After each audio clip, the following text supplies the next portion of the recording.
தகப்பனே உமக்கு நன்றி ஆண்டவரே. இந்த மாலை வேளையிலும் ஏசப்பாவுடைய சமூகத்தில் வந்து நிற்கிற எல்லாரும் கூட கண்களை மூடி தேவனுடைய சமூகத்தை நோக்கி கர்த்தர் கொடுத்த இந்த புதிய மாதத்திற்காக, இந்த புதிய நாளுக்காக ஆண்டவரே உம்முடைய கிருபைகளும் உம்முடைய வார்த்தைகளும் உம்முடைய பிரசன்னமும் எங்களை தொடர்ந்து வழி நடத்தட்டும்னு சொல்லி எல்லாரும் திறந்த இருதயத்தோடு சத்தத்தை உயர்த்தி தேவனுடைய நாமத்தை உயர்த்தி ஹல்லேலூயா என்று சொல்லி அந்த நல்ல தேவனுடைய நாமத்தை மகிமைப்படுத்தி ஹல்லேலூயா. ரட்சகரே உமக்கு நன்றி அப்பா, நன்றி ஆவியானவரே. உள்ளம் உயர்த்தி துதிப்போமா. ஹல்லேலூயா ஹல்லேலூயா. இம்மட்டும் எங்களுக்கு உதவி செய்தவர், இம்மட்டும் எங்களை வழி நடத்தினவர் எங்கள் ஜீவ வழியான தேவன். ஹல்லேலூயா ஹல்லேலூயா ஹல்லேலூயா. ரட்சகரே உமக்கு நன்றி. எங்களை அபிஷேகித்தவர், எங்களை ஆளுகை செய்கிறவர் ஆண்டவரே. உம்முடைய திருப்பிரசன்னத்தினால எங்களை நிரப்பி எங்களை வழி நடத்துகிறவர். ஹல்லேலூயா. அந்த நல்ல தேவனுக்கு நன்றியோடு கூட எல்லாரும் தேவனுடைய சமூகத்தை நோக்கி தகப்பனே உமக்கு நாங்கள் நன்றி செலுத்துகிறோம் தேவாவியானவரே. ஓ ஹல்லேலூயா. எங்கள் கிருபையானவர், எங்கள் பெலனானவர், எங்களுக்கு உதவி செய்கிறவர், எங்கள் தலைகளை உயர்த்தினவர், எங்களுக்கு வெளிச்சமாக எங்களோடு கூட இருக்கிறவர், எங்கள் சர்வ வல்லமையுள்ள தேவன், எங்கள் அபிஷேக நாதரே உமக்கு நன்றி நன்றி நன்றி ஆவியானவரே. ஓ ஹல்லேலூயா ஹல்லேலூயா. இயேசுவே ஹல்லேலூயா ஹல்லேலூயா. என் தகப்பனே உமக்கு நன்றி நன்றி நன்றி ஆவியானவரே. ஹல்லேலூயா. இயேசுவே ஹல்லேலூயா ஹல்லேலூயா. ரட்சகரே உமக்கு நன்றி நன்றி நன்றி ஆவியானவரே. ஓ ஹல்லேலூயா ஹல்லேலூயா. என் தேவனே உமக்கு நன்றி நன்றி நன்றி அப்பா. ஹல்லேலூயா. உள்ளம் திறந்து தேவனுடைய சமூகத்தை உயர்த்தி ஹல்லேலூயா. எங்கள் கிருபையான தேவன், அன்னுதினமும் எங்களை போஷித்து எங்களை வழி நடத்துகிற நல்ல தகப்பன். ஹல்லேலூயா. விடுதலையோடு மகிழ்ச்சியோடு ஆரவாரத்தோடு தேவனுடைய சமூகத்தில் ஆண்டவரே உம்முடைய நீர் கொடுத்த உம்முடைய பலத்தினால, நீங்கள் கொடுத்த உம்முடைய வார்த்தையினால, நீங்கள் கொடுத்த உம்முடைய வெளிச்சத்தினால நாங்கள் வந்து நின்று உம்முடைய நாமத்தை உயர்த்த எங்களுக்கு உதவி செய்தவரே. ஓ ஹல்லேலூயா ஹல்லேலூயா. இயேசுவே ஹல்லேலூயா ஹல்லேலூயா. கிருபையே கிருபையே மாறாத நல்ல கிருபையே. உயர்த்தி சொல்லுவோமா. கிருபையே கிருபையே மாறாத நல்ல கிருபையே. உங்க கிருபதா என்னை தாங்குகின்றது, உங்க கிருபதா என்னை நடத்துகின்றது, உங்க கிருபதா என்னை தாங்குகின்றது, உங்க கிருபதா என்னை நடத்துகின்றது. உடைக்கப்பட்ட நேரத்திலெல்லாம் என்னை உருவாக்கிய கிருபை இது. ஆமென். உடைக்கப்பட்ட நேரத்திலெல்லாம் என்னை உருவாக்கிய கிருபையிது. ஆமென். கிருபையே கிருபையே மாறாத நல்ல கிருபையே கிருபையே கிருபையே கிருபையே மாறாத நல்ல கிருபையே. உங்க கிருபதா என்னை தாங்குகின்றது.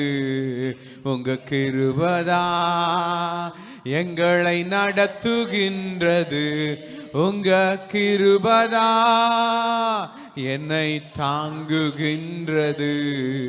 உங்க கிருபதா என்னை நடத்துகின்றது. சோர்ந்து போன நேரத்திலெல்லாம் என்னை சூழ்ந்து கொண்ட கிருபையிது. ஆமென். சோர்ந்து போன நேரத்திலெல்லாம் என்னை சூழ்ந்து கொண்ட கிருபையிது. உயர்த்தி சொல்லுமா? கிருபையே கிருபையே மாறாத நல்ல கிருபையே கிருபையே கிருபையே கிருபையே மாறாத நல்ல கிருபையே. உயர்த்தி சொல்லுமா? கிருபையே கிருபையே மாறாத நல்ல கிருபையே. உங்க கிருபதா எங்களை தாங்குகின்றது. உங்க கிருபதா எங்களை நடத்துகின்றது. ஆமென். உங்க கிருபதா எங்களை தாங்கு. ஆமாண்டவரே, உங்க கிருபதா எங்களை நடத்துகின்றது. ஐயா ஹல்லேலூயா ஹல்லேலூயா. நாங்கள் சோர்ந்து போன நேரமெல்லாம் எங்களை தூக்கி நிறுத்தியது உம்முடைய கிருபை ஆண்டவரே. எங்கள் பலவீன நேரங்களிலும் எங்களை சுமந்து சென்றது உம்முடைய கிருபை ஆண்டவரே. ஆண்டவரே, நெருக்கப்பட்ட நேரங்களில் எங்களுக்கென்று புது வழிகளை உருவாக்கி தந்தது உமது கிருபை அல்லவோ. ஹல்லேலூயா ஹல்லேலூயா ஹல்லேலூயா ஹல்லேலூயா. இந்த மாலை வேளையில் தகப்பனை நோக்கி ஆண்டவரே, அனைத்தையும் அருளுகிற தேவாவியானவர் ஆண்டவரே, எங்கள் உள்ளந்திரியங்களை மகிழ்விக்கிற ஆண்டவரே, எங்கள் தகப்பனே உமக்கு நன்றி ஆவியானவரே. எங்கள் சோர்வுகள் நீங்க, எங்கள் பலவீனங்கள் நீங்க தகப்பனே. எங்களுக்குள்ள ஒரு புது பலனை கொடுத்து எங்க நல்ல தகப்பனே. ஓ ஹல்லேலூயா ஹல்லேலூயா ஹல்லேலூயா ஹல்லேலூயா. நீரே வழி, நீரே சத்யம், நீரன் ஜீவன் இயேசையா. உயர்த்தி சொல்லுமா? நீரே வழி, நீரே சத்யம், நீரன் ஜீவன் இயேசையா. உம்மாலன்றி எனக்கு விடுதலை இல்லை, உம்மாலன்றி எனக்கு நிம்மதி இல்லை, உம்மாலன்றி எனக்கு விடுதலை இல்லை, உம்மாலன்றி எனக்கு நிம்மதி இல்லை. நீரே வழி, நீரே சத்தியம், நீரே ஜீவன் இயேசையா. நான் நம்பும் மனிதர் கைவிடலாம், ஆனால் நீர் ஒரு போதும் கைவிட மாட்டீர். உயர்த்தி சொல்லுமா, நான் நம்பும் மனிதர் கைவிடலாம், ஆனால் நீர் ஒரு போதும் கைவிட மாட்டீர். நீரே வழி, நீரே சத்தியம், நீரே ஜீவன் ஏசையா. உயர்த்தி சொல்லுமா, நீரே, நீரே வழி, நீரே சத்தியம், நீரே ஜீவன் ஏசையா. ஆண்டவரே, எங்களுக்காகவே நீங்க ஜீவிக்கிறீங்க. எங்கள் மத்தியில் அசைவாடும்படியாக, எங்களை வழி நடத்தும்படியாக, எங்களுக்கு உதவி செய்யும்படியாக, எங்கள் தலைகளை உயர்த்தும்படியாகவே, எங்களுக்காகவே நீர் ஜீவிக்கிற தேவனாக, எங்களுக்குள்ள அசைவாடுகிற தேவனாக, எங்களோடு கூட பேசுகிற தேவனாக. ஓ ஹல்லேலூயா, ஹல்லேலூயா. எனக்காகவே நீர் ஜீவிக்கின்றீர், என்னுள்ளத்தில் தங்கி நடத்துகிறீர்.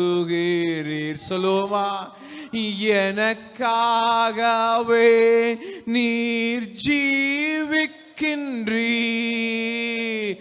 என்னுள்ளத்தில் தங்கி நடத்துகி. மீண்டும் ஒரு முறை சொல்லுமா, எனக்காகவே நீ ஜீவிக்கிறீர், என்னுள்ளத்தில் தங்கி நடத்துகிறீர். நீரே வழி, நீரே சத்தியம், நீரே ஜீவன் இயேசையா. நீரே வழி, நீரே சத்தியம், நீரே ஜீவன் இயேசையா. இந்த மாலை வேளையிலும் தகப்பனே, இந்த புதிய நாளிலும் தகப்பனே, உம்முடைய திருமுகத்தை நோக்கி பார்த்த ஐயா, நீரே எங்கள் அற்புதம் ஆண்டவரே, நீரே எங்கள் வெளிச்சம் ஐயா, நீரே இந்த நம்பிக்கை ஐயா. ஆண்டவரை உயர்த்தி சொல்லுமா, நீங்க தான் என்னுடைய நம்பிக்கை அப்பா. ஆண்டவரை உம்மை இல்லாமல் நாங்கள் யாரிடம் நாங்கள் செல்வோம் ஐயா? நித்திய ஜீவ வசனங்கள் உம்மிடத்தில் அல்லவோ உள்ளது தகப்பனே. நீரே எங்களுக்கு அற்புதமாய், நீரே எங்களுக்கு அதிசயமாய், நீரே எங்களுக்கு வெளிச்சமாய், நீரே எங்களை கரம் பிடித்து எங்களை வழி நடத்துகிற நல்ல தகப்பனாய். ஓ ஹல்லேலூயா. உள்ளத்தை உயர்த்தி ஆண்டவரே, இந்த புதிய மாதத்தில் எங்கள் கண்களை திறந்தவரே, எங்கள் இருதயங்களை திறந்தவரே, எங்கள் பாதைகளை செம்மைப்படுத்துகிறவரே, எங்களோடு கூட பேசுகிறவரே, நீரே வழின்னு சொல்ற ஆண்டவரே, நீரே சத்தியம் ஐயா, நீரே எங்கள் ஜீவன் ஆண்டவரே. உம்மை இல்லாமல் ஆண்டவரே நாங்கள் யாரிடம் நாங்கள் சொல்லுவோம் ஐயா? நித்திய ஜீவ வசனங்களை நாங்கள் பெற்றுக்கொள்ளும்படியாக ஆண்டவரே, உம்முடைய பிரசன்னத்தில் நாங்கள் தங்கி இருக்கும்படியாக ஆண்டவரே, உம்முடைய வாக்கு தத்தங்களை நாங்கள் பெற்றுக்கொள்ளும்படியாக உம்முடைய சமூகத்தை நோக்கி நாங்கள் காத்திருக்கிறோம் ஐயா. ஓ ஹல்லேலூயா, ஹல்லேலூயா. என் தகப்பனே ஹல்லேலூயா. நீரே வழி, நீரே சத்தியம், நீரே ஏசையா, நீரே வழி, நீரே சத்யா, நீரே ஜீவன் ஏசையா. ஆண்டவரை உயர்த்தி சொல்லுவோமா? உம்மால் அன்றி எங்களுக்கு விடுதலை இல்லை ஆண்டவரே, உம்மால் அன்றி எங்களுக்கு நிம்மதி இல்லை தகப்பனே. ஆண்டவர், நித்திய ஜீவ வசனங்கள் உம்மிடமிருந்து தகப்பனே. எங்களுக்கு ஒத்தாசை வரும் பர்வதம் நீங்க தான் தகப்பனே. ஆண்டவர், ஜீவ வெளிச்சம் நீங்க தான் தகப்பனே. ஆண்டவர், எங்கள் வாழ்க்கையில அற்புதங்களையும் அதிசயங்களை செய்பவர் ஆண்டவர் நீங்க தான் தகப்பனே. உம்முடைய சமூகத்தை சார்ந்து வாழ்கிற எங்களுக்கு என்றும் விடுதலை, என்றும் விடுதலை, என்றென்றும் விடுதலை ஐயா. ஓ ஹalleluya, ஹalleluya இயேசுவே, ஹalleluya. இந்த மாலை வேளையிலும் கூட கர்த்தர் கொடுத்த இந்த நாளுக்காகவும் வாழ்நாள் முழுவதும் அவர் நம்மோடு கூட நம்மை வழி நடத்த அவர் வல்லமை உள்ளவராய் இருப்பதினால இந்த நாளிலும் தேவன் நம்மை ஆசீர்வதித்து நம்மை வழி நடத்தும்படியாக ஒரு சத்தத்தை உயர்த்தி ஜெபிக்கலாம். மகா இரக்கம் மிகுந்த கிருபை நிறைந்த எங்கள் அன்புள்ள தகப்பனே, உம்முடைய அன்பும் தயவும் கிருபையும் எத்தனை அதிகமானதப்பா. நாங்கள் உணர்ந்து ஆண்டவரே ஆராதிக்க துதிக்க ஆண்டவரே ஒரு புதிய மாதத்தை எங்களுக்கு கொடுத்திருக்கிறீர். அதற்காக நன்றி செலுத்துகிறோம். கர்த்தாவே, இந்த புதிய மாதத்திலும் நீர் ஒவ்வொருடைய இருதயத்தையும் ஆண்டவரே நீர் கண்ணோக்கி பார்த்து தேவைகள் ஆண்டவரே வேண்டுதல்கள் விண்ணப்பங்கள் எதுவாயினும் கர்த்தரை நோக்கி வந்திருக்கிற ஜனங்களுக்கு ஆண்டவரே நீர் ஒரு பொழுதும் அவர்களை வெறுமையாய் அனுப்பிவிட மாட்டீர். ஆண்டவரே, அவர்களை ஆசீர்வாதத்தாலும் அருளினாலும் சுகத்தினாலும் பலத்தினாலும் ஜீவனினாலும் அவர்களை நிரப்பி என்னவெல்லாம் தேவை இருக்கிறதோ அத்தனையும் அவர்கள் ஆண்டவரே மிகுதியாய் பெற்றுக்கொள்ளும்படியாய் நிறைவான மகிழ்ச்சியையும் நிறைவான சந்தோஷத்தையும் பிள்ளைகளுக்கு கொடுத்து கர்த்தர் நீர் அனுப்பி வைக்கிட வேண்டுமா நாங்கள் ஜெபிக்கிறோம்.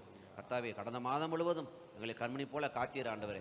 இந்த 2024ஆம் ஆண்டிலே நீர் எங்களுக்கு உறுதியளித்திருக்கிறபடியே உம்முடைய சமூகம் எங்களுக்கு முன்பாக செல்லும் என்கிற அந்த வார்த்தையின்படி கர்த்தாவே எங்களுக்கு முன்பதாக சென்று எல்லா தடைகளையும் எல்லா கோணலானைகளையும் செவ்வையாக்கி கர்த்தர் எங்களுக்கு நேரான பாதையிலே நடந்து செல்ல கர்த்தர் எங்களுக்கு ஆலோசனை வழங்கிட வேண்டுமா நாங்கள் ஜெபிக்கிறோம். ஆண்டவரே, ஆராதனைக்கு வந்திருக்கிற ஒவ்வொரு பிள்ளைகளையும் பேர் பேராய் ஆசீர்வதிங்க.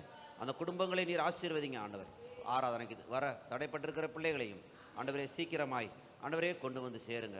அவர்களுக்கான தடைகளை கர்த்தர் நீக்கி போடுங்க. காலங்கள் குறுகியதாய் இருக்கிறபடியினாலே காலத்தை நாங்கள் பிரயோஜனப்படுத்தி கொள்ள ஒருவருக்கும் இந்த சத்திய வசனம் இருதயத்திலே ஆண்டவரே அது விதையாய் சென்று அவை முளைத்து ஆண்டவரே செடியாகி கனியாகி பலன் தர கர்த்தாவே நீங்கள் உதவி செய்யுங்க. ஆண்டவரே, விருதவாய் இந்த இதயத்தில் இந்த விதைகள் விதைக்கப்படாதபடி கர்த்தாவே ஒவ்வொன்றும் பலன் தரத்தக்கதாய் 60 100 பலன் தரத்தக்கதாய் ஒவ்வொருடைய இருதயத்தையும் பண்படுத்துங்க. ஆண்டவரே, பண்படுத்துங்க. கலைகளெல்லாம் நீக்கி போடுங்க. நிறைவானவர் வரும் பொழுது குறைவானது எல்லாமே ஒளிந்து போகுமே. கர்த்தர் நீர் ஆளுகை செய்திட வேண்டுமா ஜெபிக்கிறோம். இந்த மாதம் மட்டுமல்ல, வரக்கூடிய எல்லா நாட்களிலும் தேவருடைய கரம் தேவருடைய ஆளுகை எங்களை சுற்றிலும் பாதுகாத்து கொள்ளட்டும். இந்த ஆராதனையின் ஆரம்பம் முதல் இறுதி வரை தேவரீர் கூட இருந்து எங்களுக்கு கிடைக்கப் போகிற மன்னாவை கர்த்தர் ஆசீர்வதித்து ஆசி வழங்க வேண்டுமா ஜெபிக்கிறோம். எங்கள் ஜீவனுள்ள நல்ல பிதாவே. ஆமென், ஆமென், ஆமென். உட்கார்ந்துக்குள்ளும் ஒரு சில பாடல்களை பாடி தேவனை கீர்த்தனை பண்ணுவோம்.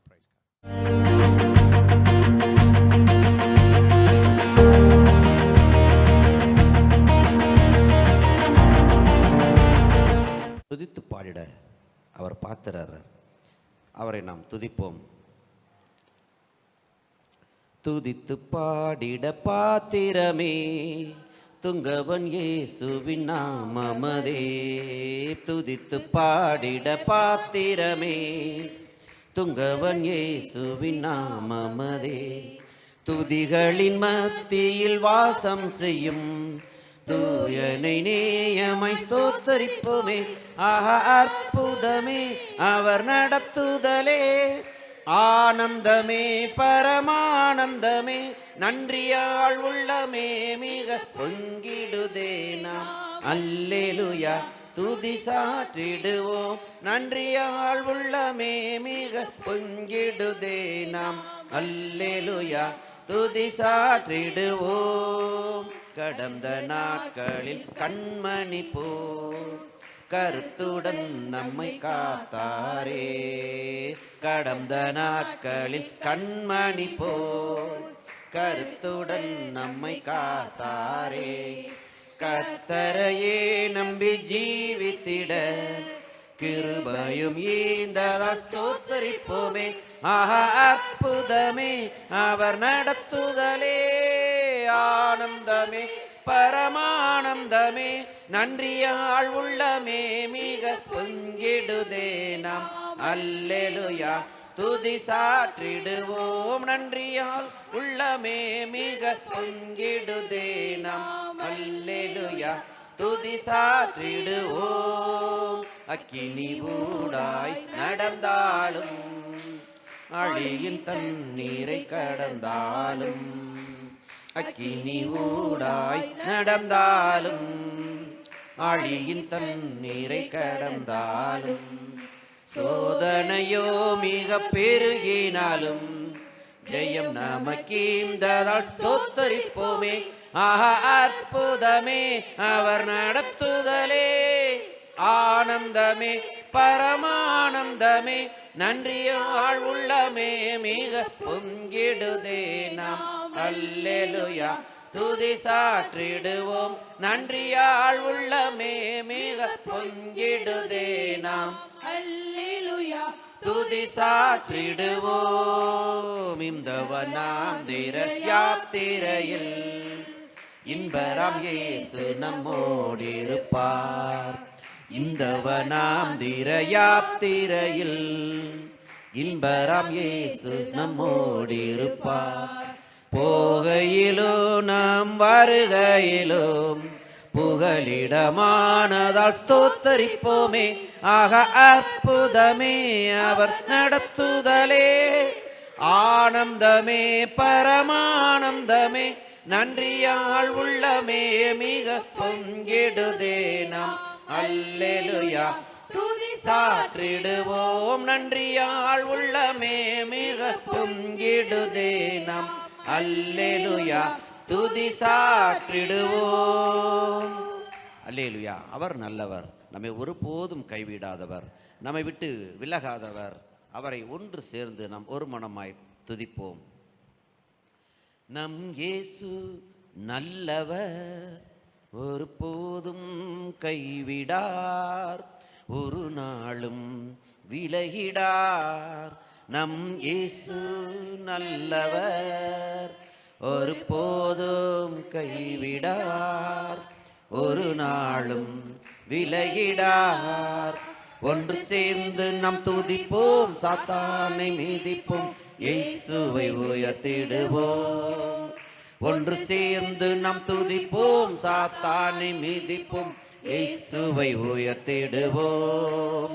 நம் இயேசு நல்லவர், ஒருபோதும் கைவிடார், ஒரு நாளும் விலகிடார். நம் இயேசு நல்லவர், ஒருபோதும் கைவிடார், ஒரு நாளும் விலகிடார். அதிசயமானவர், ஆறுதல் தருகிறார். அதிசயமானவர், ஆறுதல் தருகிறார். சர்வ வல்லவர், சர்வ வல்லவர், சமாதானம் தருகிறார், உனக்கு சமாதானம் தருகிறார். ஒன்று சேர்ந்து நாம் துதிப்போம், சாத்தானை மிதிப்போம், இயேசுவை உயர்த்திடுவோம். ஒன்று சேர்ந்து நாம் துதிப்போம், சாத்தானை மிதிப்போம், இயேசுவை உயர்த்திடுவோம். நம் இயேசு நல்லவர், ஒருபோதும் கைவிடார், ஒரு நாளும் விலகிடார். நம் இயேசு நல்லவர், ஒருபோதும் கைவிடார், ஒரு நாளும் விலகிடார். கண்ணீரை காண்கிறார், கதறலை கேட்கிறார். கண்ணீரை காண்கிறார், கதறலை கேட்கிறார். வேதனை அறிகிறார், உன் வேதனை அறிகிறார். விடுதலை தருகிறார், இன்று விடுதலை தருகிறார். ஒன்று சேர்ந்து நாம் துதிப்போம், சாத்தானை மிதிப்போம், இயேசுவை உயர்த்திடுவோம். ஒன்று சேர்ந்து நாம் துதிப்போம், சாத்தானை மிதிப்போம், இயேசுவை உயர்த்திடுவோம். நம் இயேசு நல்லவர், ஒரு போதும் கைவிடார், ஒரு நாளும் விலகிடார். நம் இயேசு நல்லவர், ஒரு போதும் கைவிடார், ஒரு நாளும் விலகிடார். நொறுங்குண்ட நெஞ்சமே நோக்கிடு இயேசுவை, நொறுங்குண்ட நெஞ்சமே நோக்கிடு இயேசுவை. கூப்பிடு உண்மையாய், இன்று கூப்பிடு உண்மையாய். குறைவெல்லாம் நீக்குவார், நம் குறைவெல்லாம் நீக்குவார். ஒன்று சேர்ந்து நாம் துதிப்போம், சாத்தானை மிதிப்போம், இயேசுவை உயர்த்திடுவோம். ஒன்று சேர்ந்து நாம் துதிப்போம், சாத்தானை மிதிப்போம், இயேசுவை உயர்த்திடுவோம்.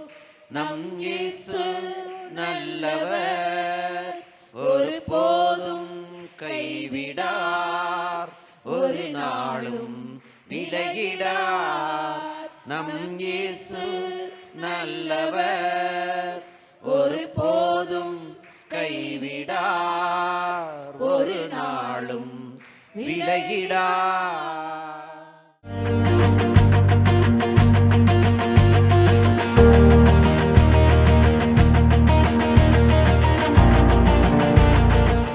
அன்புள்ள தகப்பனே, இந்த 2024 ஆண்டின் 2வது மாதத்தை நீர் எங்களுக்கு கொடுத்தீரே, அதற்காக நன்றி சொல்லுகிறோம். கடந்த மாதம் முழுவதும் நீர் எங்களை பாதுகாத்தீரே, அதற்காக நன்றி சொல்லுகிறோம். இந்த மாதத்தின் முதல் நாளிலே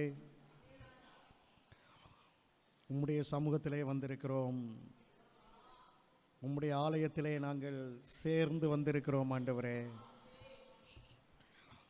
உம்மை துதித்தோம், பாடினோம், ஆராதித்தோம். நீர் எங்களோடு கூட இருந்தீர், அதற்காய் நன்றி சொல்லுகிறோம்.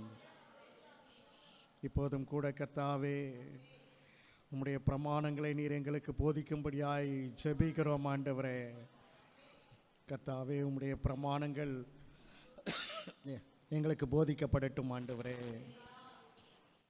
ஆண்டவரே, இந்த நாளிலும் கூட கர்த்தாவே, இந்த திருப்போணம் பட்டணத்திற்காய் ஜெபிக்கிறோம். ஆண்டவரே, இங்கே நடைபெறுகிற ஊழியங்களுக்காய் ஜெபிக்கிறோம். ஆண்டவரே, இந்த தெய்வீக ஆராதனை திருச்சபைக்காய் ஜெபிக்கிறோம். ஆண்டவரே, ஆண்டவரே, பாஸ்டர், மனைவி, பிள்ளைகளை ஆசீர்வதிப்பீராக.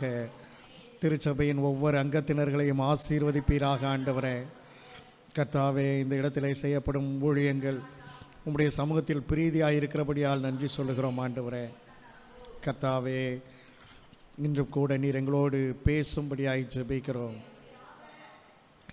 நீர் பேசும்படியாக ஜெபிக்கிறோம். ஆண்டவரே, உம்முடைய வார்த்தையை கொண்டு நீர் பேசும்படியாக ஜெபிக்கிறோம்.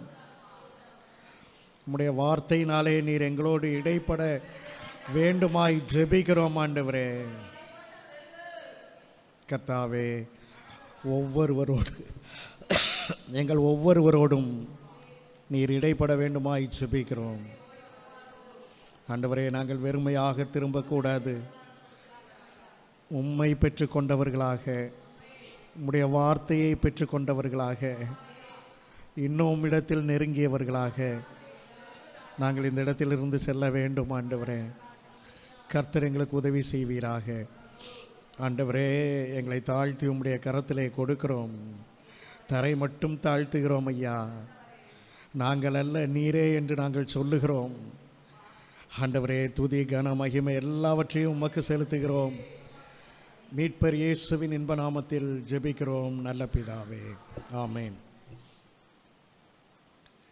மீண்டும் ஒரு முறை கூட உங்களை சந்திப்பதிலே நான் மகிழ்ச்சி அடைகிறேன். தேவன் கொடுத்த இந்த நல்ல வாய்ப்பிற்காக அவருக்கு நான் நன்றிகளை ஏறெடுக்கிறேன்.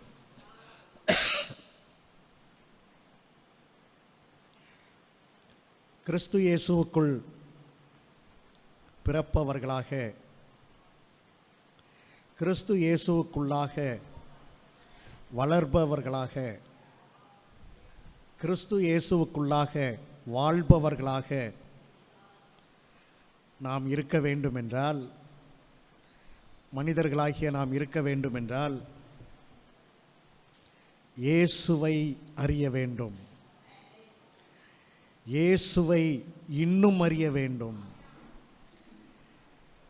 கிறிஸ்து இயேசுவை இன்னும் இன்னும் இன்னும் அறிய வேண்டும். கிறிஸ்துவுக்குள் அருமையானவர்களே,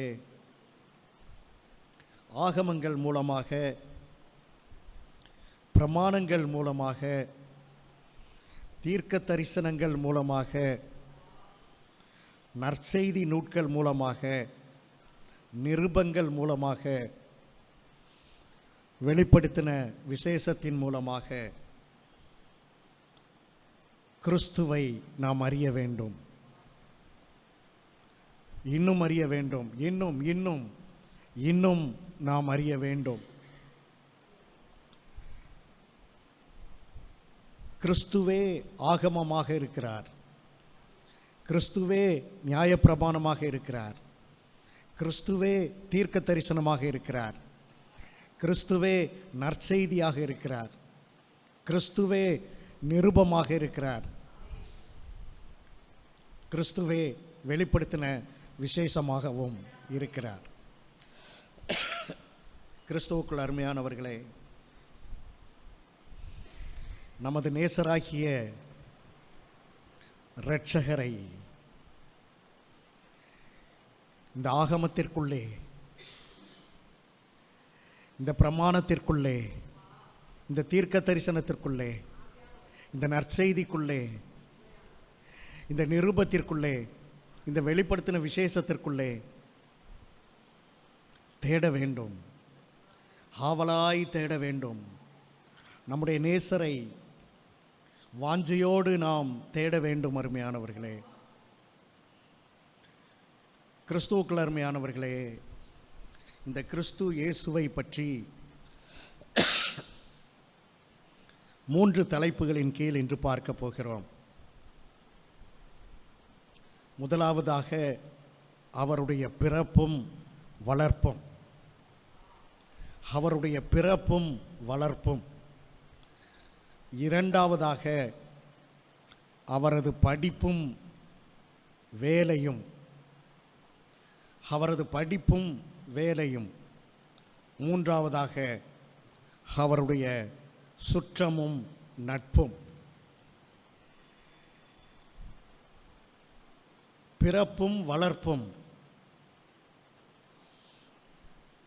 கிறிஸ்துவுக்குள் அருமையானவர்களே, தேவகுமாரனாகிய கிறிஸ்து, அவருடைய பிறப்பு எப்படிப்பட்டது, அவருடைய வளர்ப்பு எப்படிப்பட்டது, அவர் வாழ்ந்த வாழ்க்கை எப்படிப்பட்டது என்பதை நாம் அறிய வேண்டும். வேத அறிவு பெருகுவதற்காக அல்ல, கிறிஸ்துவின் மேல் அன்பு பெருகுவதற்காக. வேதத்திலே எழுதப்பட்டிருக்கிறது, எந்த மனுஷனையும் கிறிஸ்துவுக்குள் தேறினவனாக நிறுத்தும்படிக்கு நாங்கள் அவரையே பிரசங்கிக்கிறோம். நாம் கிறிஸ்துவுக்குள் தேறினவர்களாக, பரிசுத்தவான்களாக, நீதியுள்ளவர்களாக வாழ வேண்டும் என்றால் கிறிஸ்து திரும்ப திரும்ப தியானிக்கப்பட வேண்டும். கிறிஸ்து திரும்ப திரும்ப சிந்திக்கப்பட வேண்டும். கிறிஸ்து திரும்ப திரும்ப பிரசங்கிக்கப்பட வேண்டும். கிறிஸ்து திரும்ப திரும்ப நம்முடைய இருதயத்தை ஆட்கொள்ள வேண்டும். கிறிஸ்துவுக்குள் அருமையானவர்களே, கிறிஸ்துவின் பிறப்பும் வளர்ப்பும். லூக்கா எழுதின சுவிசேஷம் 2ஆம் அதிகாரம் 10 முதல் 12 வரையுள்ள வசனங்கள்.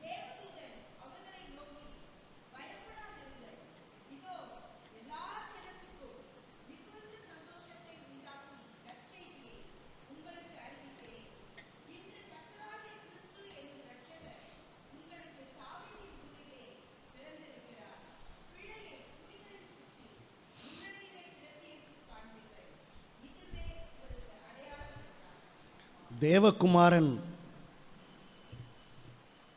கிறிஸ்துவுக்குள் அருமையானவர்களே, தேவகுமாரன் எங்கே பிறந்திருக்கிறார்? ஒரு மாட்டுத் தொழுவத்திலே பிறந்து முன்னணியிலே கிடத்தப்பட்டிருக்கிறார். மாட்டுத் தொழுவத்திலே காற்றோட்டம் இருந்திருக்குமா? வெளிச்சம் தருகிற விளக்கு இருந்திருக்குமா? குழந்தையை படுக்க வைக்கிற தொட்டில் இருந்திருக்குமா? பிரசவித்த தாய் படுத்திருக்க கட்டில் இருந்திருக்குமா? போதுமான இடவசதி இருந்திருக்குமா? அங்கே அடிப்படை வசதிகள் இருந்திருக்குமா? நாம் யோசித்து பார்க்க வேண்டும். மாட்டுச்சாணம், சிறுநீர் நாற்றம், தொழுவத்திற்கே உரிய ஒரு நாற்றம், சுத்தமற்ற நிலை, சுகாதாரமற்ற நிலை,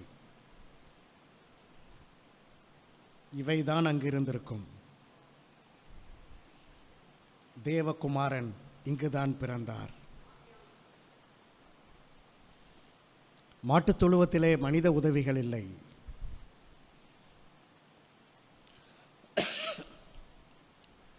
மருத்துவச்சிகளின் உதவி இல்லை. மருந்துகளின் உதவி இல்லை.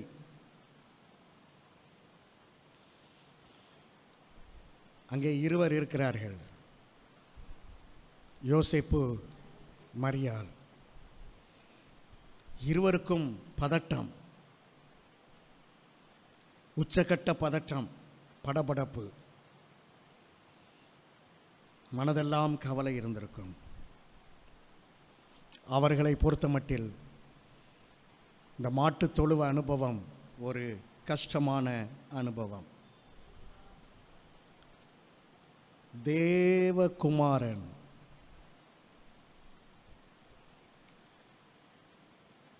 ஏரோதின் அரண்மனையில் பிறக்க இல்லை, மாட்டு தொழுவத்திலே தெரிந்தெடுத்து பிறந்தார்.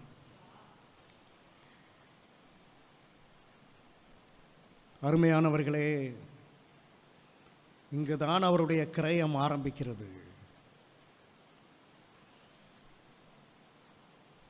அவர் இந்த பூலோகத்திற்கு வந்து ரட்சிப்பை வாயினால் பிரசங்கிப்பதற்காக பிரசங்கம் மட்டும் செய்யவில்லை. இந்த பூலோகத்திற்கு வந்து வாழ்ந்து காட்டினார். அடுத்ததாக பார்ப்பீர்கள் என்றால், இது அவருடைய பிறப்பு. அவருடைய வளர்ப்பு எப்படிப்பட்டதாக இருந்தது? மார்க்கு 6ஆவது அதிகாரம் 3ஆவது வசனம். மார்க், வாசியுங்கள்.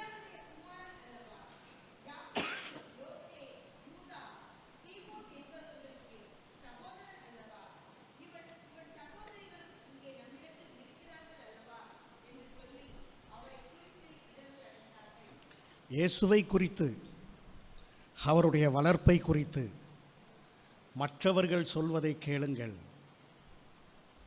இவன் தச்சன் அல்லவா?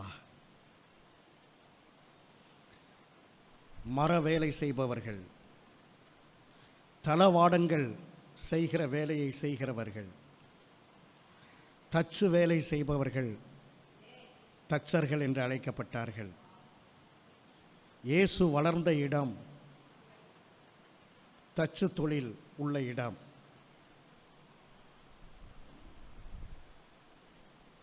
இயேசு சிறுவனாக இருந்தபோதே இந்த தச்சு தொழிலிலே திறமை பெற்றிருப்பார்.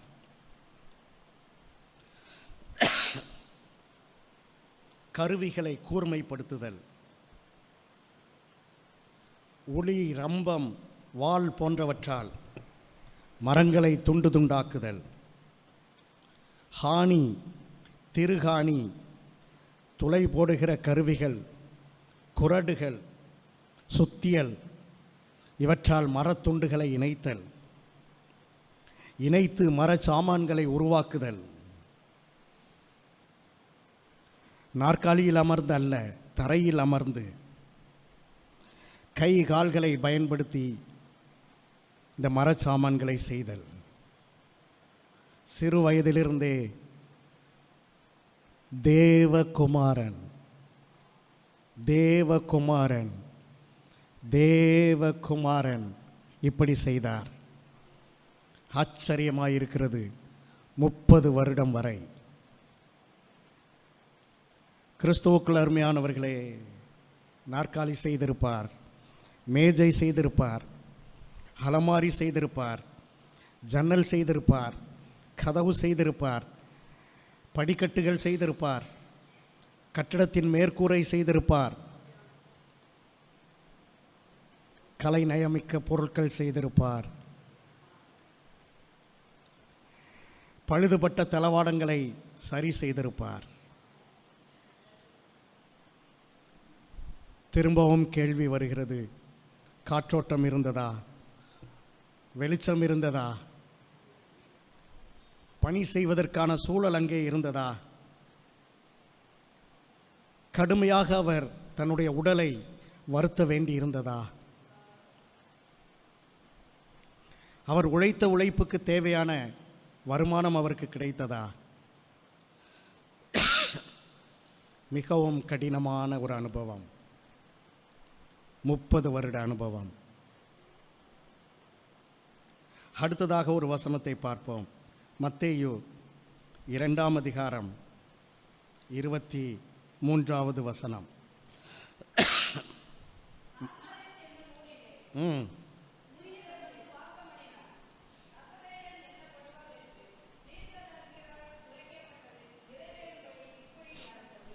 கிறிஸ்து இயேசு நசரேயன் என்று அழைக்கப்பட்டார். ஒரு விதத்திலே அது சற்று உயர்வாக அழைக்கப்பட்டார், மற்றொரு விதத்திலே இது தாழ்வாக அழைக்கப்பட்ட நிலை என்றே வேத வல்லுநர்கள் சொல்லுகிறார்கள். பெத்லேஹேமிலே பிறந்தார், நாசரேத்திலே பிறக்கவில்லை. நாசரேத் என்கிற அந்த சிற்றூரிலே அவர் வளர்ந்தார், வாழ்ந்தார். வளர்ந்த இடமும் வாழ்ந்த இடமும் நாசரேத். அது ஒரு பின்தங்கிய பட்டணம். சக பட்டண மக்களால் அற்பமாக எண்ணப்பட்ட பட்டணம். அதன் அருகாமையில் முக்கிய பட்டணங்கள் எதுவுமே இல்லை. அதற்கென்று ஒரு அடையாளம் இல்லை, அடையாளமற்ற பட்டணம். அங்கே தீங்கான மனிதர்கள், தீங்கு செய்கிற மனிதர்கள், தீமைகள் அதிகமாக இருந்தன. ஆகவே தான் நாசரேத்திலிருந்து யாதொரு நன்மை உண்டாகக்கூடுமோ என்ற கேள்வி எழுந்ததாக வேத வல்லுநர்களில் சிலர் சொல்லுகிறார்கள். மாட்டுத் தொழுவத்திலே பிறந்தார், தச்சு வேலை செய்தார், வாழ்ந்த ஊர் தீங்கு நிறைந்த ஊர். கிறிஸ்துவுக்குள் அருமையானவர்களே, மாட்டுத் தொழுவ அனுபவம் ஒரு கசப்பான அனுபவம் என்றால், தச்சு தொழில் அனுபவம் ஒரு கடினமான அனுபவம் என்றால், இந்த நாசரேத் ஓர் வாழ்க்கை ஒரு கஷ்டமான அனுபவம். இதுதான் கிறிஸ்துவின் பிறப்பும் வளர்ப்பும். அருமையானவர்களே, இந்த கிறிஸ்து பரலோகத்தில் எப்படி இருந்தார் அதை பார்த்தால்தான்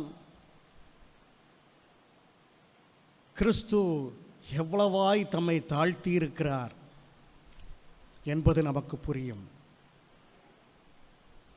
பரலோக பட்டினம் தெளிந்த பளிங்குக்கு ஒப்பான சுத்த பொன்னாக இருக்கக்கூடிய பட்டணம். நம்மால் நினைத்து கூட பார்க்க முடியாது. தெருக்கள் சுத்த தங்கம், சாலைகள் சுத்த தங்கம். அந்த நகரத்தின் கோட்டை சுவர் முழுவதும் விலையேற பெற்ற கற்கள் அங்கே பதித்து வைக்கப்பட்டிருக்கிறது.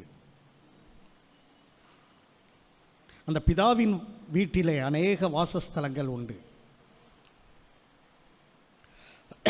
குறிப்பாக 12 வாசல்கள் இருந்தன. 12 வாசல்களும் 12 முத்துக்களால் செய்யப்பட்டதாக வெளிப்படுத்தின விசேஷம் சொல்லுகிறது.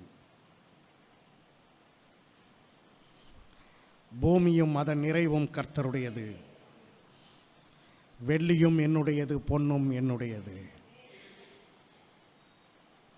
இந்த கிறிஸ்துதான் மாட்டுக்கொட்டகையிலே பிறந்தார். கிறிஸ்து வந்து ஏரோதின் வீட்டிலே பிறக்க இல்லை. கிறிஸ்து அதற்கும் கீழே மாட்டுக்கொட்டகையிலே பிறந்தார். தச்சர் வீட்டிலே வளர்ந்தார். நசரேயன் என்று அழைக்கப்படும் விதத்திலே நாசரேத் ஊரிலே வாழ்ந்தார். பரலோகத்தில் எப்படி இருந்தார்? அவர் அங்கே தச்சு தொழில் செய்து கொண்டிருக்கவில்லை. அவர் பிதாவின் மடியிலே இருந்தார். பிதாவின் வலது பாரிசத்திலே இருந்தார். பிதாவிற்கு பிரியமானவராக செல்ல மகனாக இருந்தார். பரலோகத்திலே அன்புக்கு குறைச்சல் இல்லை, சந்தோஷத்திற்கு குறைச்சல் இல்லை, சமாதானத்திற்கு தாழ்ச்சி இல்லை. அங்கே துதியின் நறுமணம் எப்போதும் இருந்து கொண்டே இருந்தது. கிறிஸ்து இயேசுவிற்கு பணிவிடை செய்யும்படியாக கோடானு கோடி தேவதூதர்கள். அருமையானவர்களே, பிறப்பும் வளர்ப்பும் யோசிக்கும்படி விரும்புகிறேன். நம்முடைய ரட்சிப்பிற்காக, எனது ரட்சிப்பிற்காக, உனது ரட்சிப்பிற்காக, உங்களது ரட்சிப்பிற்காக கிறிஸ்து இயேசுவினுடைய அர்ப்பணிப்பு, கிறிஸ்து இயேசுவினுடைய கீழ்ப்படிதல், கிறிஸ்து இயேசுவினுடைய பணயம், கிறிஸ்து இயேசுவினுடைய தியாகம், கிறிஸ்து இயேசுவினுடைய கிரயம்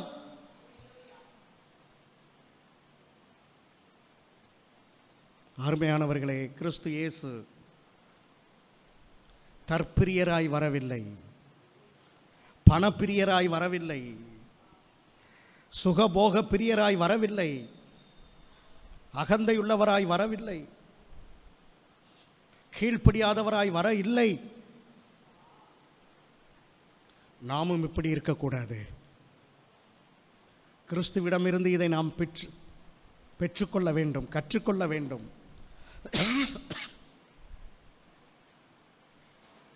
கிறிஸ்துவை போல தற்பிரியராய் இல்லாதவராய், பணப்பிரியம் இல்லாதவராய், சுகபோக பிரியம் இல்லாதவர்களாய், அகந்தை இல்லாதவர்களாக, கீழ்ப்படிதல் உள்ளவர்களாக இந்த கிறிஸ்துவை பார்த்து வாழ கற்றுக்கொள்ள வேண்டும். கிறிஸ்துவுக்குள் அருமையானவர்களே, அடுத்ததாக அவருடைய படிப்பும் வேலையும், படிப்பும் பணியும், படிப்பும் தொழிலும். யோவான் 7ஆம் அதிகாரம் 15வது வசனம்.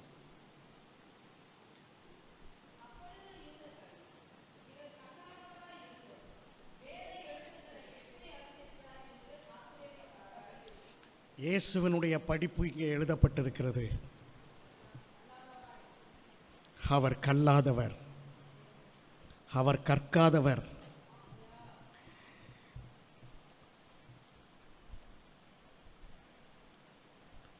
வாசிப்பை பழகும்படி, எழுத்துக்களை பழகும்படி, படித்து புரிந்து கொள்ளும்படி அவர் பள்ளிக்கு சென்றதில்லை, கல்லூரிக்கு சென்றதில்லை. பாட நூட்களின் மூலமாக அடிப்படை அறிவை பெறாதவர் அவர். கல்வியே சிறந்த செல்வம் என்று நாம் சொல்லுகிறோம்.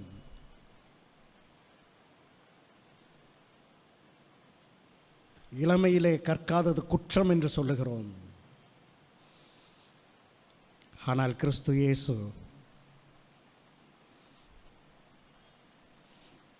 டாக்டர்களை படைத்தவர், என்ஜினியர்களை படைத்தவர், விஞ்ஞானிகளை படைத்தவர், ஆசிரியர்களை படைத்தவர், பேராசிரியர்களை படைத்தவர். அவர் இந்த பூலோகத்திற்கு வந்தபோது கல்லாதவராக இருந்தார். கடை கோடி மனிதனோடு தன்னை அடையாளப்படுத்தி கொண்டார்.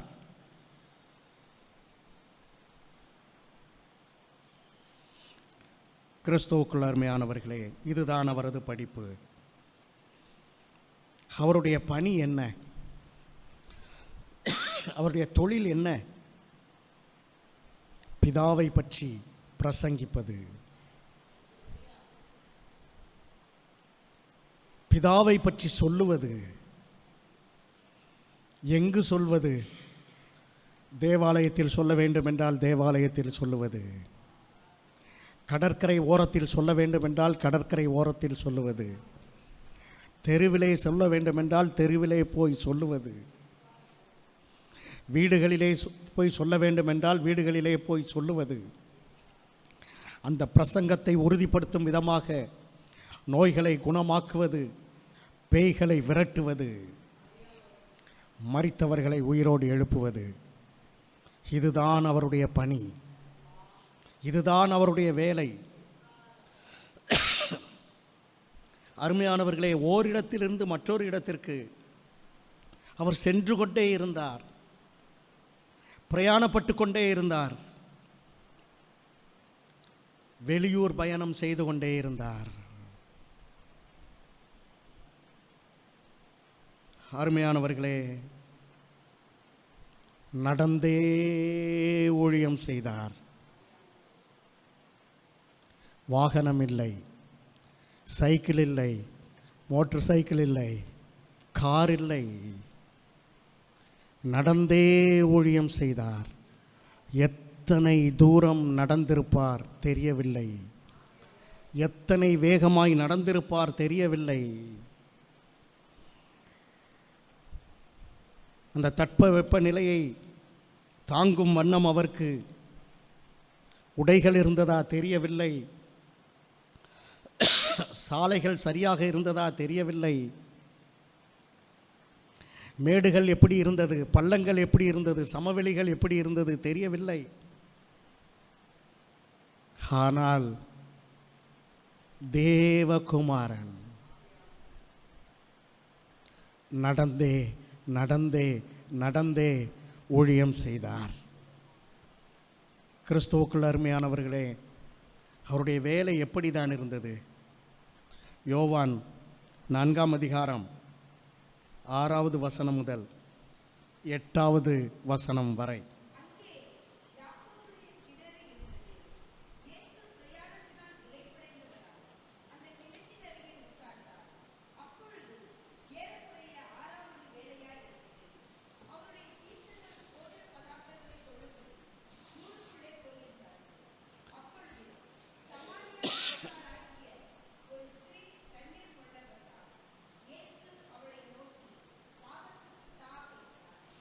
கிறிஸ்துவுக்குள் அருமையானவர்களே, கிறிஸ்து இயேசு பிரயாணப்படுகிறார். நீங்கள் வாசித்து பார்ப்பீர்கள் என்றால் ஆச்சரியமாக இருக்கிறது. நான் திரும்ப திரும்ப திரும்ப வாசித்தேன். யூதேயா முதல் கலிலேயா வரை, ஒரு மாகாணம் முதல் மற்றொரு மாகாணம் வரை, ஒரு ஊரிலிருந்து மற்றொரு ஊருக்கு, இடையிலே ஒரு ஊரிலே ராத்தங்கி, மறுநாளிலே அடுத்த ஊருக்கு பிரசங்கம்.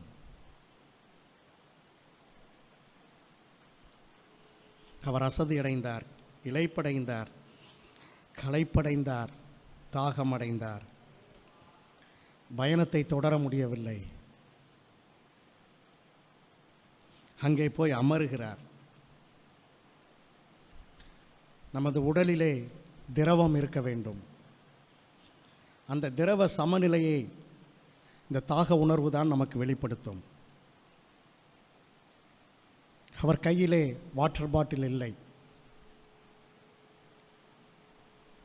தாகமடைந்தவராய், இவர் யூதர் குலத்தை சார்ந்தவர்.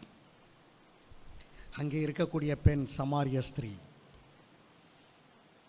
அவர் அதெல்லாம் யோசிப்பதே இல்லை.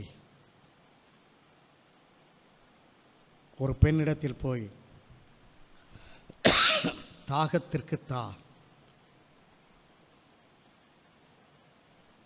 கிறிஸ்து இயேசுவின் பணி எப்படிப்பட்டது யோசித்து பாருங்கள்.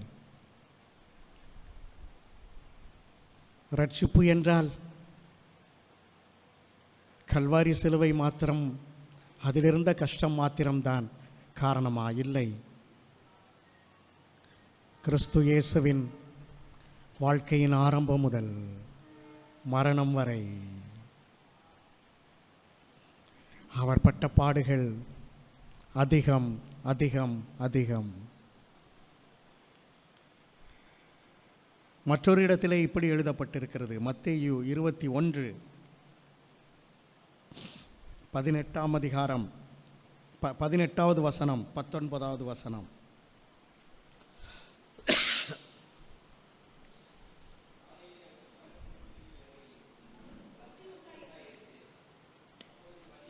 அவருக்கு பசி உண்டாயிற்று. அப்பொழுது வழியிலே இருக்கிற ஒரு அத்தி மரத்தை கண்டு அதனிடத்திற்கு போய் அதிலே இலைகள் அன்றி வேறென்றையும் காணாமல். கிறிஸ்துவுக்குள் அருமையானவர்களே, இந்த வசனத்திற்கு முன்பகுதியை நீங்கள் வாசித்து பார்ப்பீர்கள் என்றால், அப்போதும் அவர் பிரயாணப்படுகிறார். ஒவ்வொரு ஊராக அவர் சுற்றுலா செல்லவில்லை. ஒவ்வொரு ஊராக தேவனை பற்றி பிரசங்கிக்க திட்டமாக, தீர்மானத்தோடு அவர் பிரயாணப்படுகிறார். பிரயாணம் ஏற்கனவே நான் சொன்னது போல நடை பயணம். தாகமும் இருக்கும், பசியும் இருக்கும். காலையில் புறப்படும்போது சாப்பிட்டு விட்டு தமது பயணத்தை தொடங்கினாரோ இல்லையோ, பசி. யூதர்கள் அத்திப்பழங்களை சாப்பிடுவது வழக்கம். அத்திப்பழங்களை உலர் அத்திப்பழங்களை சாப்பிடுவது வழக்கம். அத்திப்பழங்களால் அடைகளை பண்ணி அவைகளையும் சாப்பிடுவது வழக்கம். யோசித்து பாருங்கள். உங்கள் சிந்தனைக்கு விடுகிறேன். தேவாதி தேவன் பசி அடைந்தவராய், ஒரு அத்திப்பழம் கிடைக்குமா? இந்த ரோட்டு ஓரத்திலே இருக்கக்கூடிய அந்த மரத்திலே ஒரு பழம் கிடைக்குமா என்று சொல்லி பசியாக தேடினார். ஆனால் அங்கே கனி இல்லை. இவர் பசியாகவே இருந்தது. அது கடும் பசியாகத்தான் மாறி இருக்கும். பசி மட்டுப்பட்டிருக்க வாய்ப்பில்லை. பசியோடே அவர் ஊழியம் செய்தார். எதற்காக? நம்மை ரட்சிப்பதற்காக. அவருடைய இந்த வேலை அனுபவத்திலே மற்றொன்றை பார்க்கும்போது கண்கள் குளமாகின்றன. லூக்கா 21:37.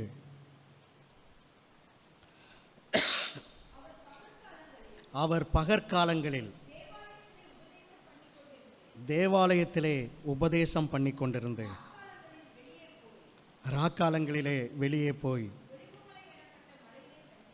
ஒலிவமலை எனப்பட்ட மலையிலே தங்கியிருந்தார். அருமையானவர்களே, பகலிலே தேவாலயத்திலே பிரசங்கம், இரவிலே வீட்டில் போய் தங்கினார். அப்படி எழுதப்படவில்லை. சீடர்களுடைய வீட்டிலே போய் தங்கினார். அப்படியும் எழுதப்படவில்லை. ஒலிவ மரத்தின் மேல் தங்கினார். ஒலிவ மலையிலே பகலிலே வெயில் இருந்திருக்கும், இரவிலே குளிர் இருந்திருக்கும், பனி இருந்திருக்கும், சில நேரங்களில் மழை பெய்திருக்கும். அவர் என்ன செய்திருப்பார்? கடும் இருட்டு இருந்திருக்கும். அவர் மரத்தடியில் தங்கினாரா? பாறைகளின் இடுக்கில் தங்கினாரா?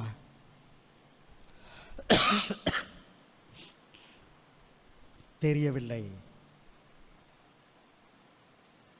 கிறிஸ்துவுக்குள் அருமையானவர்களே, வண்டுகள் இருந்ததா? பூச்சி தொல்லைகள் இருந்ததா? காட்டுவாழ் உயிரினங்கள் இருந்ததா? இரவு தூக்கம் தடைப்பட்டதா? காலை கடன்கள் எப்படி முடித்தார்? அடுத்த நாள் தேவாலயத்திலே உபதேசிப்பதற்கு தன்னை அவர் எப்படி தயார்படுத்தி கொண்டார்? கேள்விகள் அலைமோதுகின்றன. கிறிஸ்துவுக்குள் அருமையானவர்களே, கிறிஸ்து என்பவரை போல ஒரு தியாகசீலரை நாம் பார்க்கவே முடியாது. ஒரு ஊழியக்காரர் இப்படி சொல்லுகிறார்: உலகத்தில் இத்தனை கோடி ஜனங்கள் இருப்பதனால் கிறிஸ்து இயேசு வரவில்லை. ஒருவேளை ஒரே ஒரு ஆத்துமா மாத்திரம் ரட்சிக்கப்படாமல் இருந்திருந்தால் கூட கிறிஸ்து இயேசு இத்தனை தியாகத்தையும் செய்திருப்பார். ஏனென்றால் அவருடைய பார்வையில் ஒவ்வொரு ஆத்துமாவும் விலையேற பெற்ற ஆத்துமா. நம்மையும் கூட ஒரு நாள் விலையேற பெற்றவர்களாக கண்டார். நம்மை அழைத்தார். அருமையானவர்களே, கிறிஸ்துவை போல ஒரு நேசரை நாம் பார்க்க முடியாது. கிறிஸ்துவை பற்றி சொல்லும்போது அவர் சகல ஜாதிகளாலும் விரும்பப்படத்தக்கவர். நாம் யூதர்கள் அல்ல, நாம் இஸ்ரேல் தேசத்தை சார்ந்தவர்கள் அல்ல. ஆனால் நம்முடைய உள்ளம் கிறிஸ்துவை நேசிக்கிறது. அவரை அறிகிறோம்,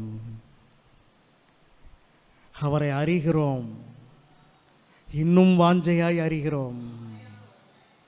அவரை தேடுகிறோம், இன்னும் வாஞ்சையாய் தேடுகிறோம். அவரை புரிந்து கொள்கிறோம், இன்னும் புரிந்து கொள்ள நினைக்கிறோம். அவர் நம்முடைய நேசர். இந்த வேத புத்தகத்திலே அவரை தேடி தேடி தேடி கண்டுபிடிக்கிறோம். கிறிஸ்துவுக்குள் அருமையானவர்களே,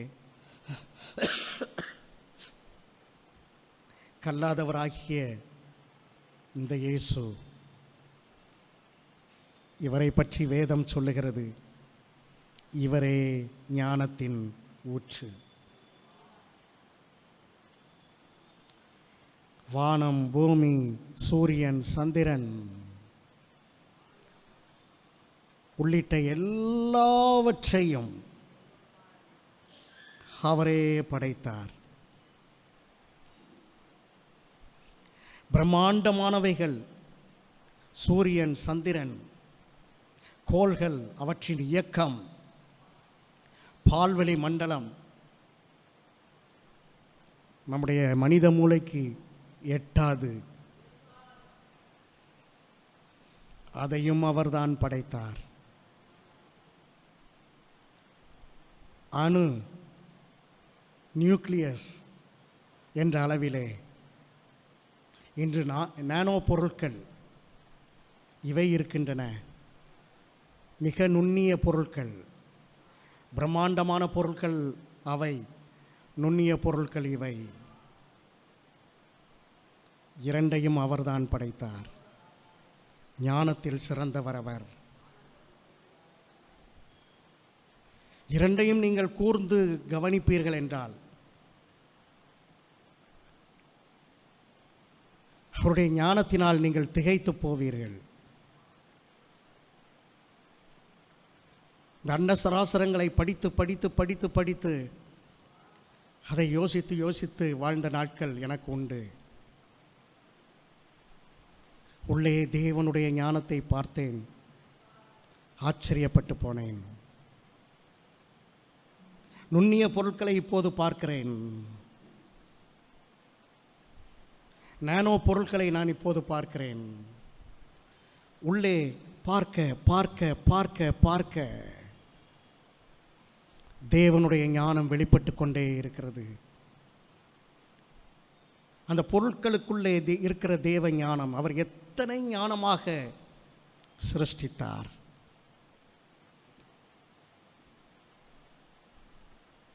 அந்த தேவன் ரட்சிப்பிற்காக இந்த உலகத்திற்கு வந்தபோது அவர் ஜனங்களால் கல்வி கற்காதவன் என்று அழைக்கப்பட்டார். அவர் அதை குறித்து கவலைப்படவில்லை. வேதம் சொல்லுகிறது, பள்ளத்தாக்கிலே நீரூற்றுகளை வரவிடுகிறார். அவைகள் மலைகள் நடுவே ஓடுகிறது. அவர் அவாந்திர வெளியை தண்ணீர் தடாகமாக மாற்றுகிறார்.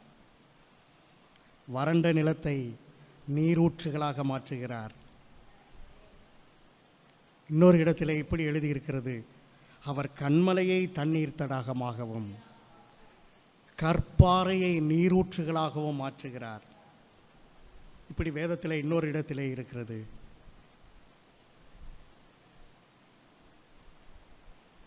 கிறிஸ்துவுக்குள் அருமையானவர்களே, ஞானத்தின் ஊற்று கல்லாதவராக இந்த உலகத்திலே வந்தார். இந்த தண்ணீரை படைத்தவர், நீரூற்றுகளை உருவாக்கியவர், நீரூற்றுகளை ஓட விடுகிறவர், நீரோட்டங்களை கொடுப்பவர், எதையும் நீர்த்தடாகமாக மாற்றுகிறவர், கற்பாறையை கூட நீர்த்தடாகமாக மாற்றுகிறவர். இந்த பூலோகத்திலே என்னையும் உங்களையும் ரட்சிக்க வரும்போது ஒரு கலசம் தண்ணீருக்காக அந்த ஸ்திரீயினிடத்தில் வேண்டி நிற்கிறார். கிறிஸ்துவுக்குள் அருமையானவர்களே, பூமியிலிருந்து ஆகாரம் உண்டாகும்படி அவர் மிருகங்களுக்கு புல்லையும் மனுஷருக்கு உபயோகமான பயிர் வகைகளையும் முளைப்பிக்கிறார். இது வேதத்திலே எழுதப்பட்டிருக்கிற வசனம். பூமியிலிருந்து ஆகாரம் உண்டாகும்படிக்கு, தாவர இனங்களுக்கு ஆதாரம் பூமி, பூமியிலிருந்து ஆகாரம் உண்டாகும்படிக்கு மிருகங்களுக்கு புல் தேவை, மனுஷனுக்கு பயிர் வகைகள் தேவை. அவர்தான் கொடுக்கிறார் என்று வேதம் சொல்லுகிறது. வேறொரு இடத்திலே எழுதப்பட்டிருக்கிறது, கூப்பிடுகிற காக்கை குஞ்சுகளுக்கும் அவர் ஆகாரம் கொடுக்கிறார். மற்றொரு இடத்திலே எழுதப்பட்டிருக்கிறது, பாலசிங்கங்கள் தேவனால் தங்களுக்கு ஆகாரம் கிடைக்கும்படி தேடுகிறது என்று எழுதப்பட்டிருக்கிறது. ஒரு பக்கம் காக்கை குஞ்சுக்கும் அவர்தான் ஆகாரம் கொடுக்கிறார், மற்றொரு பக்கம் பால சிங்கத்திற்கும் அவர்தான் உணவு கொடுக்கிறார். இப்படிப்பட்ட இறைவன் இந்த உலகத்திலே வந்தபோது பிரயாணப்பட்டு களைப்படைந்தவராய், அசதியடைந்தவராய், சோர்வடைந்தவராய், பசியடைந்தவராய், ஒரு அத்திப்பழம் கிடைக்குமா, பசியை ஆற்றலாமே என்று சொல்லி சாலை ஓரத்தில் இருந்த அத்தி மரத்தை நோக்கி அவர் சென்றார். கிறிஸ்துவுக்குள் அருமையானவர்களே, பிறப்பும் வளர்ப்பும் பார்த்தோம், படிப்பும் வேலையும் பார்த்தோம். அவருடைய உயரம் வேறு, அவர் இங்கு தன்னை தாழ்த்தியது வேறு. கூர்ந்து நாம் படிப்போம் என்றால் அவருடைய பணியிலே, அவருடைய படிப்பிலே அதை நாம் கூர்ந்து பார்ப்போம் என்றால் அவர் எவ்வளவாய் தன்னை அர்ப்பணித்திருக்கிறார், எவ்வளவாய் தன்னை பணயம் வைத்திருக்கிறார், எவ்வளவாய் தன்னை தாழ்த்தி இருக்கிறார், எவ்வளவாய் பிதாவுக்கு கீழ்ப்படிந்திருக்கிறார். நமது ரட்சிப்பிற்காக அவர் எவ்வளவாக கிரயம் கொடுத்திருக்கிறார்.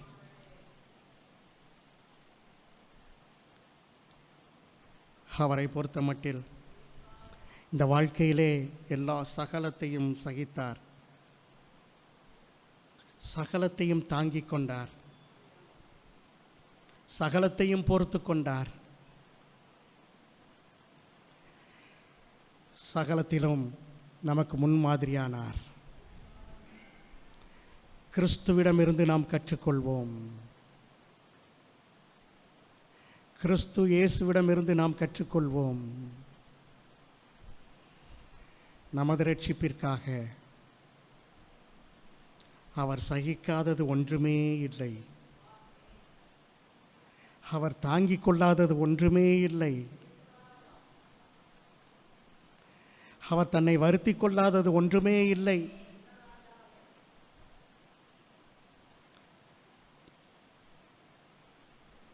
கிறிஸ்துவுக்குள் அருமையானவர்களே, நான் ஏற்கனவே சொன்னது போல தாகம் எதனால், பசி எதனால், பிரயாணம் பிரயாணம் கால்நடை பயணம், வெளியூர் பயணம். வேதத்திலே அவரை பற்றி எழுதப்பட்டிருக்கிறது, அவர் மேகங்களை ரதமாக்கி பயணம் செய்கிறவர். வெள்ளை குதிரையிலே பயணம் செய்பவர். அவர் அப்படி பயணம் செய்யும்போது அவருக்கு எத்தனை பரிமாணங்கள் இருக்கும் என்று ஆராய்ச்சியாளர்கள் ஆராய்ந்து பார்த்தார்கள். மனிதராகிய நாம் 3 பரிமாணங்களை உடையவர்கள். அவர் அப்படி பயணிக்கும்போது குறைந்தபட்சம், நான் சொல்லவில்லை, அறிவியல் விஞ்ஞானிகள் சொல்லுகிறார்கள், 28 பரிமாணங்கள், 28 டைமென்ஷன்ஸ். அப்படி அவர் பயணிக்கிறாராம். 4வது பரிமாணத்தை நம்மால் யோசித்து கூட பார்க்க முடியாது. அப்படி பயணித்த தேவன் நம்முடைய ரட்சிப்பிற்காக இந்த உலகத்திற்கு வந்தபோது கால்நடையாக அலைந்து திரிந்தார். வாகனம் கிடைத்தது ஒரு நேரத்திலே, அதுவும் இரவல் வாகனம். கிறிஸ்துவுக்குள் அருமையானவர்களே, கடைசியாக சுற்றமும் நட்பும்.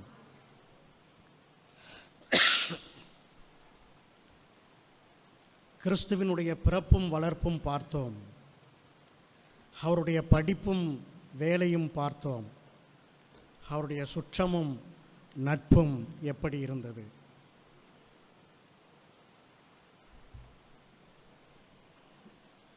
கிறிஸ்துவுக்குள் அருமையானவர்களே, நாம் யாரை பேசிக் கொண்டிருக்கிறோம்? தேவாதி தேவனை பற்றி பேசிக் கொண்டிருக்கிறோம். தேவகுமாரனை பற்றி பேசிக் கொண்டிருக்கிறோம். இந்த உலகத்தில் வந்தபோது அவருடைய நட்பு வட்டாரம் சாதாரணமானவர்கள். அவருடைய நட்பு வட்டாரம் படித்தவர்கள் அல்ல. அவருடைய நட்பு வட்டாரம் ஒரு பாமர வட்டாரம். ஆச்சரியமாயிருக்கிறது. அவருடைய சீடர்கள் 12 பேர் படித்தவர்கள் அல்ல. வேத கலாசாலையிலே படித்தவர்கள் அல்ல. சிலருக்கு எழுத படிக்க கூட தெரியாது. சிலருக்கு ஒழுங்காக பாஷை தெரியாது. நாகரிகமான யூதர்கள் பேசக்கூடிய யூத பாஷையை மீனவர்களால் எப்படி பேச முடியும்? நாட்டுப்புற யூத மொழியிலே பேசினார்கள். இவர்கள்தான் அவருக்கு நண்பர்கள். 4 மீனவர்கள், ஒருவர் வரி வசூலிப்பவர்,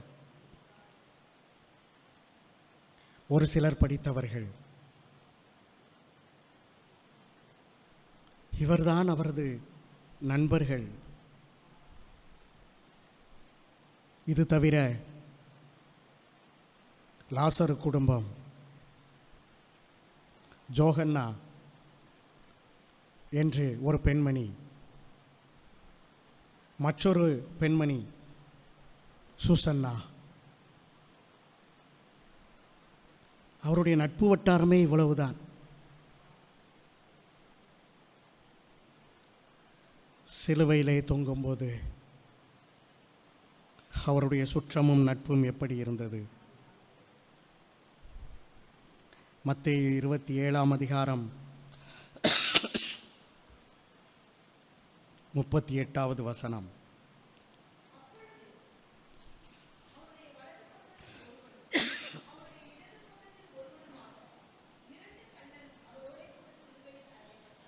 இது உங்களுக்கு தெரிந்த பகுதிதான்.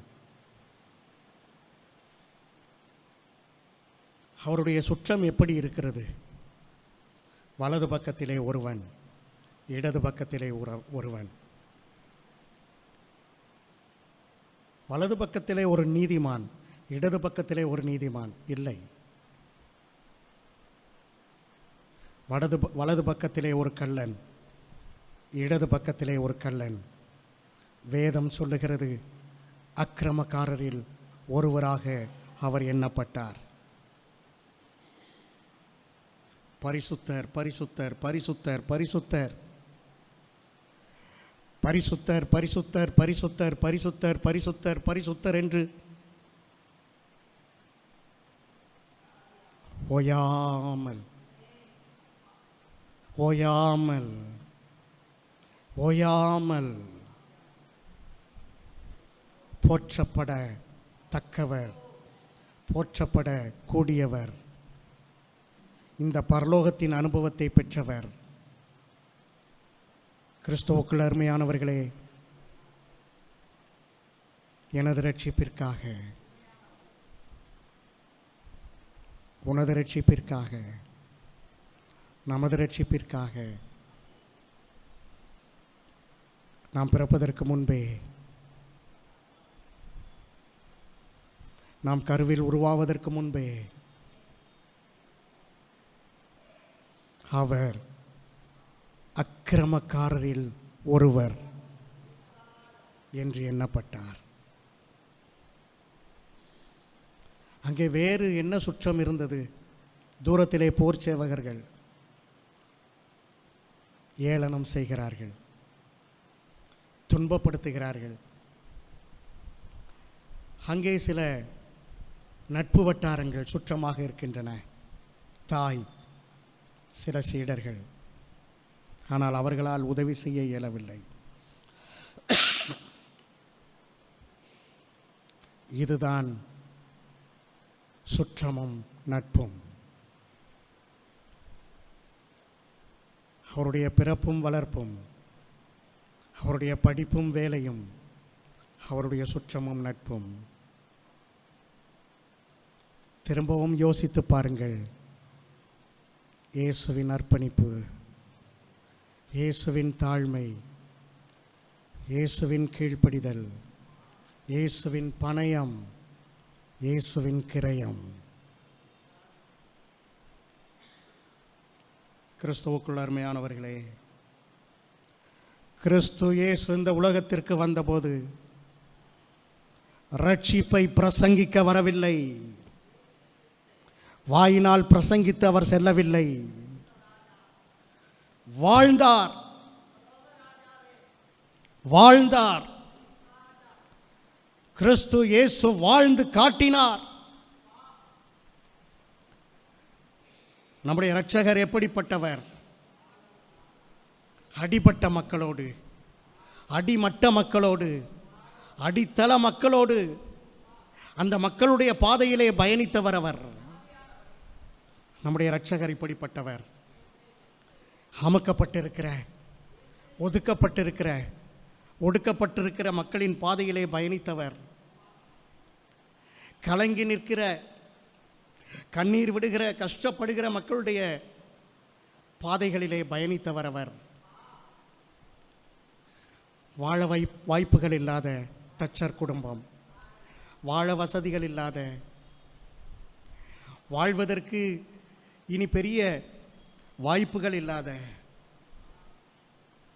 அந்த மக்களோடு பயணித்தவர் அவர். தாகமுடைய மக்கள், பசியுடைய மக்கள், உறைவிடம் இல்லாத மக்கள், இல்லாமையுடைய மக்கள், இவர்களோடு பயணித்தவர். நட்பற்றவர்கள், உறவற்றவர்கள், சுற்றமும் நட்பும் அற்றவர்கள், இவர்களோடு பயணித்தவர் நமது இரட்சகர். அவர் கொடுத்த கிரயம் அதிகம். அருமையானவர்களே, அவர் கொடுத்த கிரயம் அதிகம். இரட்சகரை கல்வாரியோடு நிறுத்தி கொள்ள வேண்டாம். இரட்சகரை கல்வாரிக்கு முன்பாகவும் நாம் பார்க்க வேண்டும்.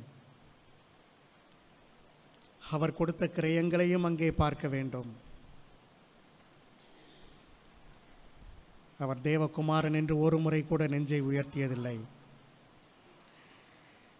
நெஞ்சை உயர்த்தி இருந்தால் பிறப்பு மாட்டு கொட்டகையிலே வந்திருக்காது. நெஞ்சை உயர்த்தி இருந்தால் வளர்ப்பு தச்சனுடைய வீட்டிலே வந்திருக்காது. நெஞ்சை உயர்த்தி இருந்தால் வாழ்வு அந்த நாசரேத் என்கிற தீங்கான ஊரிலே இருந்திருக்காது.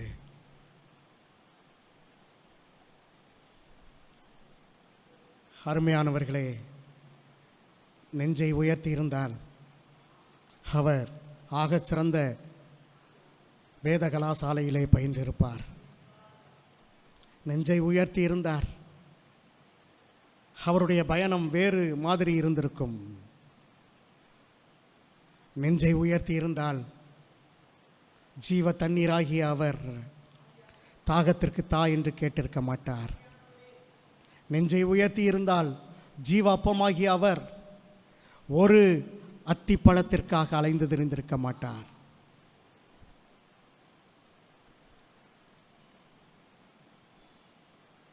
நெஞ்சை உயர்த்தி இருந்தால் அவர் வாழ்க்கை முழுவதும் மேலறையிலே தங்கியிருந்திருக்கலாம். ஒலிவ மரத்திலே, ஒலிவ மலையிலே இரவு கழித்தார். ஒலிவ மலையிலே இருப்பிடம் இல்லை, ரிசார்ட் இல்லை, அங்கே அவர் தங்கினார். நெஞ்சை உயர்த்தினால் வேத பாரகர்களுக்கு, சதுசேயர்களுக்கு, பரிசேயர்களுக்கு அவர் சிநேகிதராக இருந்திருப்பார், நட்பாக இருந்திருப்பார். அவர் நெஞ்சை உயர்த்தி இருந்தால் அந்த நாட்டு பிலாத்து, ஏரோது அத்தனை பேரும் சிநேகிதராக இருந்திருப்பார்கள், சுற்றமாய் இருந்திருப்பார்கள். ஆனால் அவரை பிதா என்று நினைக்கும் போது, எனது ரட்சிப்பு என்று நினைக்கும் போது, உனது ரட்சிப்பு என்று நினைக்கும் போது நமது ரட்சிப்பு என்று நினைக்கும்போது தன்னை உயர்த்தவில்லை, அவர் தம்மை தாழ்த்தினார். எத்தனை தூரம் தாழ்த்த முடியுமோ அத்தனை தூரம் தாழ்த்தினார். கிறிஸ்துவுக்குள் அருமையானவர்களை முடிக்க விரும்புகிறேன்.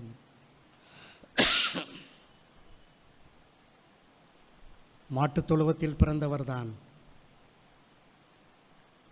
அங்கு பிறந்தவர்தான் நமக்கு மறுபிறப்பை கொடுத்தவர்.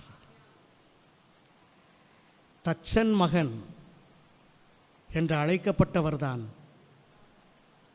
தேவனுடைய குமாரன் என்று நாம் அழைக்கப்படுவதற்கு, ரட்சிப்பின் மூலமாக அழைக்கப்படுவதற்கு வழிவகை செய்தார். நாசரேத்தூரான் என்று இழிவாக அழைக்கப்பட்ட அவர்தான் பரலோக குடிமக்கள் என்கிற பரலோக உரிமையை ரட்சிப்பின் மூலமாக நமக்கு கொடுத்தார். கல்லாதவர் என்று அழைக்கப்பட்டவர்தான் சர்வ ஞானத்தோடே இந்த ரட்சிப்பை, இந்த ஞான பொக்கிஷத்தை நமக்கு கொடுத்தார். ஆச்சரியமாக இருக்கிறது. ரட்சிப்பிற்காக தேவனை எத்தனை கோடி முறை ஸ்தோத்தரித்தாலும் தகும். ரட்சிப்பிற்காக, இரட்சகர் செய்த கிரயத்திற்காக எத்தனை கோடி முறை ஸ்தோத்தரித்தாலும் தகும். தாகவாசி, பட்டினிவாசி, தரித்திரவாசி என்று அழைக்கப்பட்டவர் ரட்சிப்பின் மூலமாக நமக்கு ஜீவ தண்ணீரானார், ஜீவ அப்பமானார், ஜீவ வாசஸ்தலமும் ஆகிவிட்டார். என்னதான் நாம் அப்படி செய்து விட்டோம்? ஒன்றும் செய்யவில்லையே, ஒன்றுமே நாம் செய்யவில்லையே. எப்படி இதெல்லாம்? அன்றொரு நாள் இந்த சின்ன இருதயத்தை தேவனுக்கு திறந்து கொடுத்தோம். நாம் செய்தது அவ்வளவுதான், நாம் செய்தது அவ்வளவுதான். அவர் நம்மை என்ன செய்தார்? 2 கொரிந்தியர் 5:17. நாம் இருதயத்தை கொடுத்தோம். 2 கொரிந்தியர் 5:17.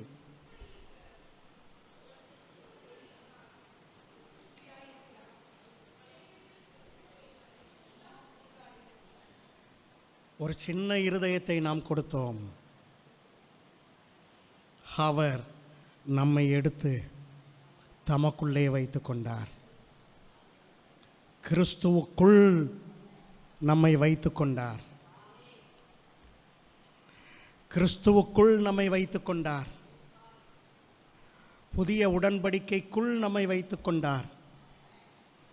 கிருபைக்குள் நம்மை வைத்து கொண்டார். ஆசீர்வாதத்திற்குள் நம்மை வைத்து கொண்டார்.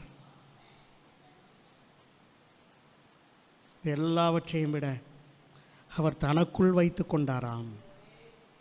ஆச்சரியமாயிருக்கிறது. நீங்களும் நானும் கிறிஸ்துவுக்குள் இருக்கிறோம்.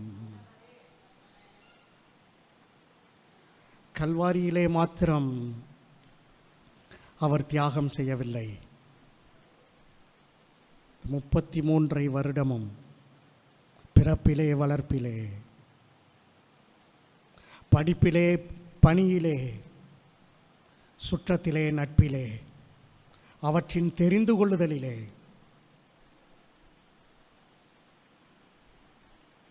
அவர் கிரயம் செய்தார். உலகத்தில் எத்தனையோ சாம்ராஜ்யங்கள் இருந்தன. ஒவ்வொரு காலகட்டத்திலும் மரண தண்டனை எப்படியோ நிறைவேற்றப்பட்டது.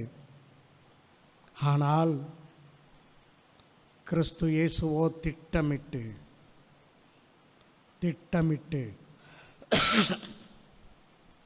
திட்டமிட்டு மாட்டுத் தொழுவத்திலே பிறந்தார். தச்சர் வீட்டிலே வளர்ந்தார். நாசரேத்திலே அவருடைய வாழ்வின் 30 வருடங்கள் இருந்தது. திட்டமிட்டு கல்லாதவராக இருந்தார். திட்டமிட்டு அவர் பயணத்தை மேற்கொண்டார். தாகமடைந்தார், பசியடைந்தார், தங்குவதற்கு இடமில்லை. திட்டமிட்டு சுற்றங்களை தெரிந்து கொண்டார், நட்புகளை தெரிந்து கொண்டார், திட்டமிட்டு சிலுவை மரணத்தையும் தெரிந்து கொண்டார். ஆகவே தான் அந்த ரோமருடைய நாட்களிலே அவர் பிறந்தார். கிறிஸ்துவுக்குள் அருமையானவர்களே, நான் ஏற்கனவே சொன்னது போல ரட்சிப்பை இப்படி மேடையிலிருந்து பிரசங்கிப்பதற்கு அவர் வரவில்லை. இன்று ரட்சிப்பை பிரசித்தப்படுத்துவது எளிதாக இருக்கிறது. கிறிஸ்துவை உயர்த்தினால் போதும், ஜனங்கள் ரட்சிக்கப்படுவார்கள். கிறிஸ்துவை பற்றிய பிரசங்கம் போதும், ஜனங்கள் ரட்சிக்கப்படுவார்கள். ஒரு மனுஷனை தேறினவனாக மாற்ற வேண்டும் என்றால் வேதம் சொல்லுகிறது, எந்த மனுஷனையும் தேறினவனாக நிறுத்தும்படிக்கு அவரே பிரசங்கிக்கப்பட வேண்டும். அவரே பிரசங்கிக்கப்பட வேண்டும். கிறிஸ்து பிரசங்கிக்கப்பட வேண்டும். ரட்சிப்பு பிரசங்கிக்கப்பட வேண்டும். இன்று நமக்கு இது எளிது. ஆனால் கிறிஸ்துவுக்கு அது எளிதாக அல்ல. கிறிஸ்துவுக்கு அது எளிதாக அல்ல. அருமையானவர்களே, நான் ஆரம்பிக்கும் போது சொன்னேன், கிறிஸ்துவை அறிய வேண்டும், இன்னும் அறிய வேண்டும், இன்னும் இன்னும் அறிய வேண்டும். இந்த ஆகமத்திலே அறிய வேண்டும், இந்த பிரமாணத்திலே அறிய வேண்டும், இந்த தீர்க்க தரிசனத்திலே அறிய வேண்டும், இந்த நற்செய்தியிலே அறிய வேண்டும், நிருபத்திலே அறிய வேண்டும், விசேஷங்களிலே அறிய வேண்டும். நேசரை இந்த தோட்டத்திலே தேடி அலைய வேண்டும், தேடி அலைய வேண்டும். கிறிஸ்துவுக்குள் அருமையானவர்களே, ரட்சிப்பை நாம் பெற்றிருக்கிறோம். ரட்சிப்பை மற்றவர்களுக்கு சொல்ல வேண்டியது அவசியம். ரட்சிப்பை பிரசித்தப்படுத்துவது அவசியம். கடைசி நாட்களிலே வந்திருக்கிறோம். எனக்கு பிரசங்கிக்க தெரியாது, பரவாயில்லை. எனக்கு பாட தெரியாது, பரவாயில்லை. எனக்கு சாட்சி சொல்ல தெரியாது, பரவாயில்லை. இயேசுவை பற்றி சொல்ல தெரியும். இயேசுவை பற்றி சொல்லுங்கள், இயேசுவை பற்றி சொல்லுங்கள். வேறு புது கதை ஒன்றும் வேண்டாம். ஆடியன்ஸ் யாராக இருந்தாலும் இயேசுவை சொல்லுங்கள். ஜனங்கள் ரட்சிக்கப்படுவார்கள், ஜனங்கள் ரட்சிக்கப்படுவார்கள். இயேசுவை சொன்னால் போதும். 10 நிமிடம் கிடைக்கிறதோ, 20 நிமிடம் கிடைக்கிறதோ, 30 நிமிடம் கிடைக்கிறதோ, இயேசுவை சொன்னால் போதும்.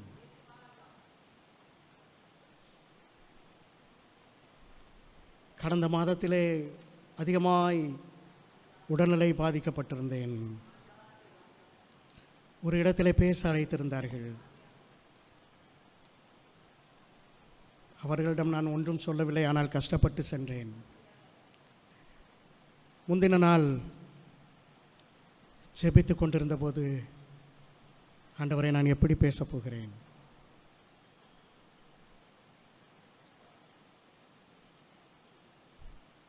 நான் என்ன பேசப் போகிறேன்? மனதில் ஆவியானவர் நினைவுபடுத்தினார், எப்போதும் போல இயேசுவை பேசு. மிகுந்த பலவீனம், மிகுந்த சுகவீனம். 70 பேர் அமர்ந்திருக்கிறார்கள். ஒரு மிஷனரி அதை ஆயத்தப்படுத்தி இருக்கிறார். கிறிஸ்து இயேசுவை பிரசங்கித்து விட்டு வந்து அமர்ந்து விட்டேன். நிற்கக்கூட பலன் இல்லை. அருமையானவர்களே, அன்று மாத்திரம் புதிதாக 7 பேர் ரட்சிக்கப்பட்டார்கள். நமது பலனும் அல்ல, நமது ஞானமும் அல்ல, நமது பிரசங்கமும் அல்ல. கிறிஸ்து இயேசு, கிறிஸ்து இயேசு. கடைசி நாட்களில் வாழ்ந்து கொண்டிருக்கிறோம். கிறிஸ்துவை பிரசங்கிப்போம். கிறிஸ்துவுக்குள் அருமையானவர்களே, அவரை ஏற்றுக்கொண்ட போது அவர் என்ன செய்தாராம்? நம்மை கிறிஸ்துவுக்குள் வைத்து கொண்டாராம். நாம் இப்படி தனியாக இருந்தோம், அதை எடுத்து வேதத்திலே வைத்துக் கொள்வது போல நாம் தனியாக இருந்தோம், நம்மை எடுத்து தமக்குள் அவர் வைத்து கொண்டார். தமக்குள் அவர் வைத்து கொண்டார். கிறிஸ்துவுக்குள் அருமையானவர்களே, நம்முடைய இருப்பிடம் கிறிஸ்து. இது நம்முடைய வாழ்க்கையின் மேன்மை. இது நாம் செய்த கிரயம் அல்ல, அவர் செய்த புண்ணியம். இது நாம் செய்ததல்ல, அது அவருடைய அர்ப்பணம். இது நாம் செய்ததல்ல, இது அவருடைய பணயம். இது நமது கீழ்ப்படிதல் அல்ல, அவரது கீழ்ப்படிதல். இன்று நாம் அனைவரும் கிறிஸ்துவுக்குள்ளே செல்லவில்லை, கிறிஸ்து நம்மை ஏற்றுக்கொண்டு தமக்குள் வைத்திருக்கிறார். 2 கொரிந்தியர் 2:14.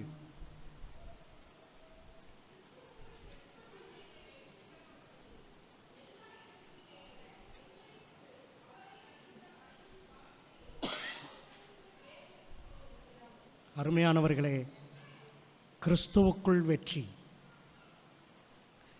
கிறிஸ்துவுக்குள் வெற்றி சிறக்க பண்ணுகிறவர். நம்ம தனியாக யோசிக்கவே கூடாது. என்னால் வெற்றி, எனது ஞானத்தால் வெற்றி, எனது திறமையால் வெற்றி, எனது நண்பர்களால் வெற்றி, எனது சுற்றத்தால் வெற்றி. இல்லை இல்லை இல்லை, நான் கிறிஸ்துவுக்குள் வைக்கப்பட்டிருக்கிறபடியால் எனக்கு வெற்றி. என்னுடைய ஒரே நோக்கம் என்ன? வெற்றி என்னுடைய நோக்கம் அல்ல. என்னுடைய நோக்கம் அவரை பற்றி அறிகிற அறிவு. அவரை பற்றி அறிகிற அறிவிலே நாம் வளர்வோம் என்றால் நம்முடைய வாழ்க்கையிலே வெற்றி அடைவோம். கர்த்தர் தாமே இந்த திருவசனங்களை ஆசீர்வதிக்கட்டும்.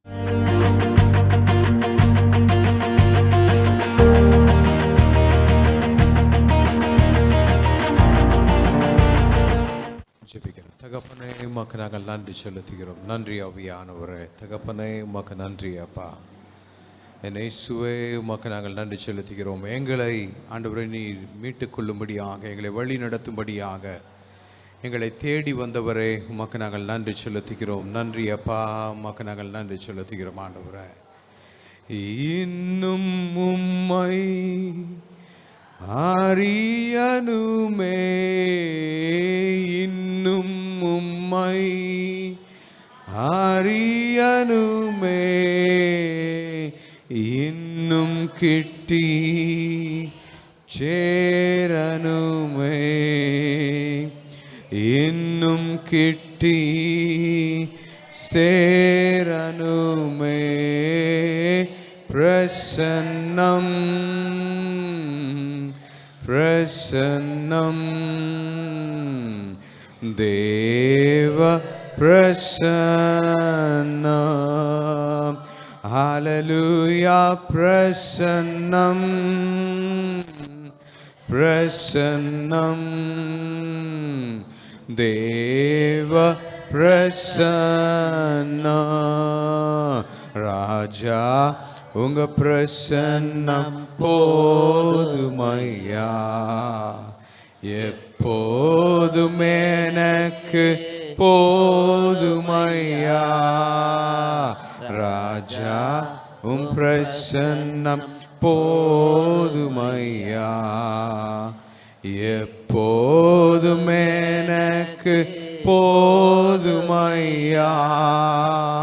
கரம் பிடித்த நாயகரே, கரம் பிடித்த நாயகரே, கைவிடாத தூயவரே, கைவிடாத தூயவரே.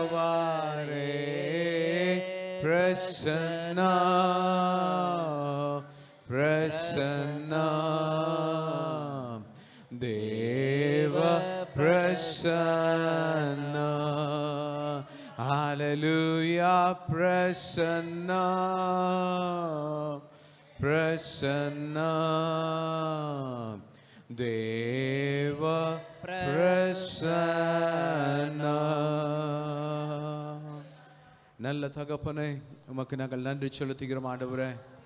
எங்களை கரம் பிடித்தவர், எங்களை கைவிடாதவர், எங்களை நித்தமும் எங்களை நடத்துகிறவர், எங்களை அதிகமாய் நேசிக்கிறவர், எங்கள் தலைகளை உயர்த்துபவர், எங்களுக்கு வெளிச்சமாய் இருப்பவர், நாங்கள் நம்பி இருக்கும் எங்கள் அடைக்கலமானவர் நீரே என்று சொல்லி உம்முடைய சமூகத்தை நாங்கள் நோக்கி பார்க்கிறோம் ஆண்டவரே.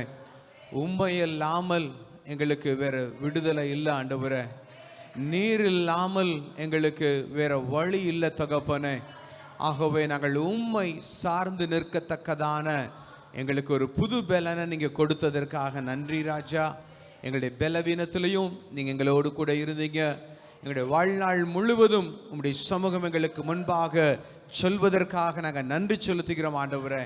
ஆண்டவரே, நீ நேற்றும் இன்றும் என்றும் மாறாதவராக எங்களுடைய வாழ்க்கையினுடைய எல்லா சூழ்நிலைகளிலும் நீர் எங்களுக்கு போதுமானவராக இருப்பதற்காக நாங்கள் நன்றி செலுத்துகிறோம் ஆண்டவரே.